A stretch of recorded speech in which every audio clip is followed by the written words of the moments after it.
Bonjour à tous. Comme je vous ai bien ruiné le moral sur la précédente vidéo, j'ai décidé de prendre un ton un petit peu plus badin pour vous conter cette nouvelle légende. Mais tout d'abord, le sponsor. Cette vidéo est sponsorisée par les armures tout en fer. Que vous soyez sur le champ de bataille, en croisade ou même en tournoi, l'armure tout en fer sera votre partenaire. Choisissez l'armure tout en fer. Attention, dispositif médical. Nous sommes donc toujours sur la commune bourbonnaise de Ronay, cette fois au château de Fréthèse, sous le règne de Saint-Louis, environ 200 ans avant la précédente légende.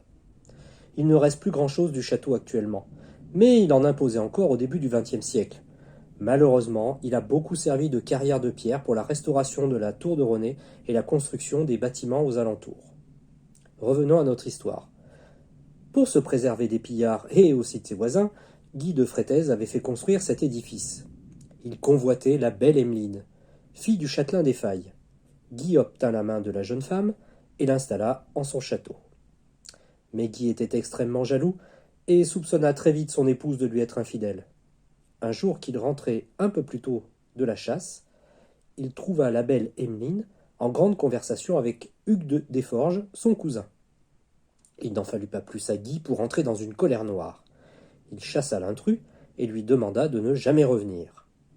Emmeline protesta, jurant à son époux qu'elle lui était fidèle. Mais Guy était trop courroucé pour l'écouter. Dès le lendemain, il lança la construction d'une nouvelle tour.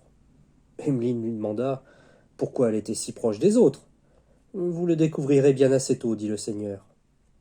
En effet, 6 mois plus tard, la tour était terminée. Elle ne comportait qu'une seule ouverture d'entrée et une meurtrière. Vous voulez savoir pourquoi j'ai fait édifier cette tour? Eh bien, c'est pour vous y enfermer, jusqu'à la fin de vos jours, pour m'avoir été infidèle. Emmeline eut beau supplier, elle resta prisonnière jusqu'à sa mort dans cette tour, ne voyant même pas ceux qui la nourrissaient, car tout passait par un puits.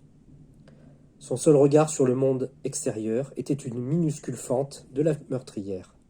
Une fin terrible pour celle qui fut condamnée seulement pour avoir été suspectée. Salut.